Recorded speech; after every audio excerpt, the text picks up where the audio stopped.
కల్నేపల్లి పంపులను on చేయకుండా రైతులను ఇబ్బంది పెడుతున్నటువంటి రేవంత్ సర్కార్ నిర్లక్ష్యాన్ని బట్టబయలు చేసేందుకు రంగంలోకి దిగింది కేటీఆర్ నేతృత్వంలోని బీఆర్ఎస్ నాయకుల బృందం. అయితే కేటీఆర్ పర్యటన నేపథ్యంలో ప్రభుత్వంలో వణుకు మొదలైంది. అలాగే కేటీఆర్ పర్యటన కూడా కొనసాగుతుంది. ఆల్రెడీ హైదరాబాద్ నుంచి బయలుదేరారు. కల్నేపల్లి పంప్ హౌస్కి కేటీఆర్ బృందం కూడా వారితో పాటు ఉన్నారు. దీనికి సంబంధించి తాజా అప్డేట్స్ అందించడానికి లైవ్ ద్వారా పెంబర్తి నుంచి మా కరెస్పాండెంట్ లివిల్ కూడా సిద్ధంగా ఉన్నారు. లివిల్ చెప్పండి, కేటీఆర్ ఆల్రెడీ ఎక్కడి వరకు చేరుకున్నారు? ఒకవైపేమో అరెస్టుల పరంపర కొనసాగుతున్నటువంటి సిచ్యువేషన్ మనం చూస్తున్నాం. దీనికి సంబంధించి డీటెయిల్స్ ఏంటి? కొద్దిసేపటి క్రితమే భువనగిరికి చేరుకున్నారు. భువనగిరి దగ్గర బీఆర్ఎస్ శ్రేణులంతా కూడా స్వాగతం పలికారు. అయితే వాళ్ళ ఈ హైదరాబాద్ నుంచి వరంగల్ రహదారి అంతా కూడా పెద్ద ఎత్తున పోలీసు బలగాలతో కనిపిస్తున్న పరిస్థితి కనిపిస్తుంది. కేవలం కాళేశ్వరం ప్రాజెక్టు యొక్క నీళ్లను ఒడిసిపట్టి తెలంగాణ రైతాంగానికి ఇవ్వాలని చెప్పినందుకు ఎక్కడికక్కడ కుట్రలు చేస్తున్న పరిస్థితి కనిపిస్తుంది. ఇవాళ హైదరాబాద్ నుంచి మొదలుకుంటే కన్నపల్లి వరకు కూడా అన్ని పోలీస్ స్టేషన్లలో బీఆర్ఎస్ నాయకులందరినీ కూడా అక్రమ అరెస్ట్ చేసినట్టు కనిపిస్తుంది. అయితే ప్రధానంగా మనం హైదరాబాద్ నుంచి వరంగల్కి వెళ్లే ఇక్కడ ఉమ్మడి వరంగల్కి ఎంట్రీ దగ్గర పెంబర్తి దగ్గర ఉన్నాం. పెంబర్తి దగ్గర చూసినట్లయితే పెద్ద ఎత్తున పోలీసులు మోహరించారు. ఇవాళ BRS party working president KTR ఆధ్వర్యంలో కన్నెపల్లి పంప్ హౌస్ సందర్శనకు వెళ్తున్న నేపథ్యంలో ఇప్పటికే ఇటు వరంగల్ ఉమ్మడి వరంగల్ జిల్లా వ్యాప్తంగా కూడా పెద్ద ఎత్తున కార్యకర్తలను నాయకులను అరెస్ట్ చేశారు. హౌస్ అరెస్ట్తో పాటు వివిధ పోలీసులను తరలించారు. అయితే కేటీఆర్ కూడా అరెస్ట్ చేస్తారా అనే ఒక అనుమానం కార్యకర్తల్లో తలెత్తుంది. ఖచ్చితంగా ఒకవేళ అరెస్ట్ చేస్తే మాత్రం ఖచ్చితంగా ఇక్కడే మేము బయటేస్తామని చెప్పేసి కూడా వారంతా చెప్తున్న పరిస్థితి కనిపిస్తుంది.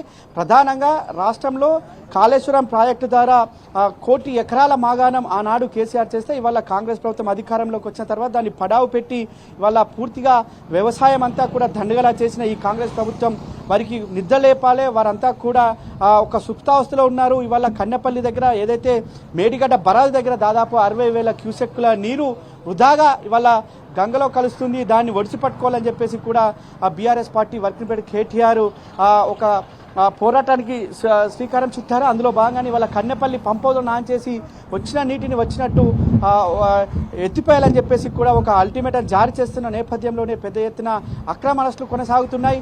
అర్ధరాత్రి నుంచేలే వరంగల్ జిల్లా వ్యాప్తంగా కూడా పెద్ద ఎత్తున అక్రమ అరెస్టులు చేశారు. అయితే కేటీఆర్ పర్యటన ప్రారంభమైంది, హైదరాబాద్ నుంచి వచ్చిన ప్రారంభమైందని తెలిసిన కొద్దిసేపటికే ఇక్కడ పెంబర్తి నుంచి మొదలుకొని అక్కడ రాంపూరు టోల్ గేట్ల అన్ని దగ్గర కూడా పోలీసులను మోహరించినట్లు తెలుస్తుంది. అయితే ప్రధానంగా పోలీసులు ఎందుకు పెట్టారు అంటే ప్రభుత్వం ఇప్పటికే భయపడిందా, కన్నెపల్లికి పోతే పంపులు ఆన్ చేస్తారని ఒక భయం ప్రభుత్వంలో ఏర్పడిందనే ఒక చర్చ జరుగుతుంది. ఇప్పటికైనా ప్రభుత్వం మేల్కోవాలి. రైతాంగానికి సంబంధించిన సమస్య ఇది. రైతులకు పంపులు ఆన్ చేసి నీళ్ళు ఇస్తే ప్రాజెక్టులు నింపితే నీళ్ళు వస్తే పంటలు పండించుకుంటారు. ఈ మరోపక్క ఇవాళ హైదరాబాద్ నగరానికి సైతం తాగునీరు లేక తల్లాడుతుంటే ఈ ప్రభుత్వం మాత్రం నిద్రావస్థలో ఉంది. ఇవాళ ప్రభుత్వం పూర్తిగా వైఫల్యం చెందింది. దాదాపు ఎగువన కురుస్తున్న వర్షానికి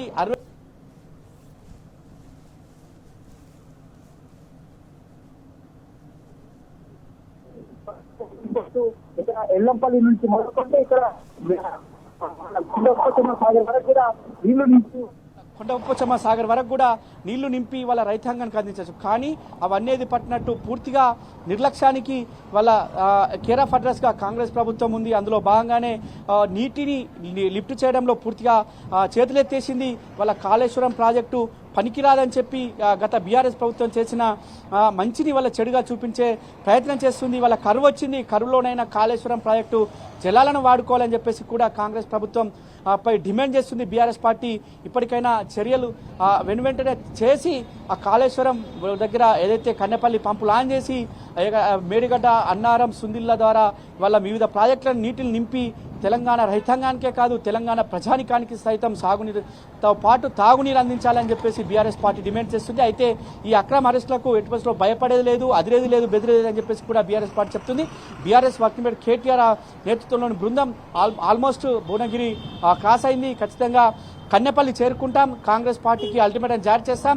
ఇవాళ పర్యటన తర్వాత కూడా ఒకవేళ ఆ ప్రాజెక్టులు పంపులు ఆన్ చేయకపోతే మేము భవిష్యత్ కార్యాచరణ కూడా ప్రకటిస్తామని చెప్పేసి బీఆర్ఎస్ వర్కింగ్ ప్రెసిడెంట్ కేటీఆర్ ఇప్పటికే చెప్పున్నారు.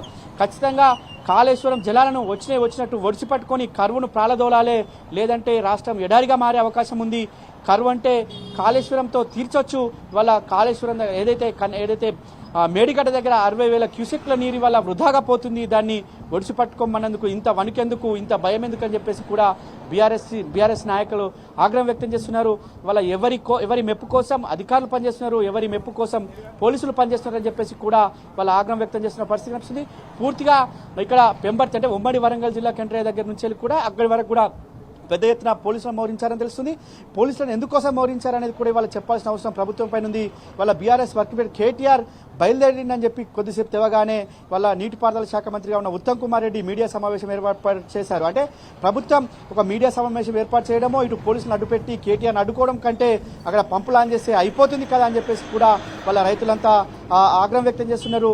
కన్నెపల్లి దగ్గర లిఫ్ట్ చేస్తే మిగతా ప్రాజెక్టులు నింపుకుంటే వచ్చిన చుక్కను వచ్చినట్టు ఒడిసి పట్టుకుంటే ప్రాజెక్టులు జలకలతో సంతరిస్తాయి, రైతాంగం మడుల్లో నీళ్లు పారుతాయి అని చెప్పేసి కూడా వాళ్ళు చెప్తున్న పరిస్థితి. ఏదేమైనప్పటికీ ఈ పర్యటన చేసి తీరుతాం, ఖచ్చితంగా కన్నెపల్లి దగ్గరికి వెళ్తాం, పంపులను ఆన్ చేస్తాం అని చెప్పేసి కూడా బీఆర్ఎస్ పార్టీ నాయకత్వం చెప్తుంది. బీఆర్ఎస్ పార్టీ వర్క్ కేటీఆర్ పర్యటన ఉంటుందని చెప్పేసి కూడా చెప్తుంది.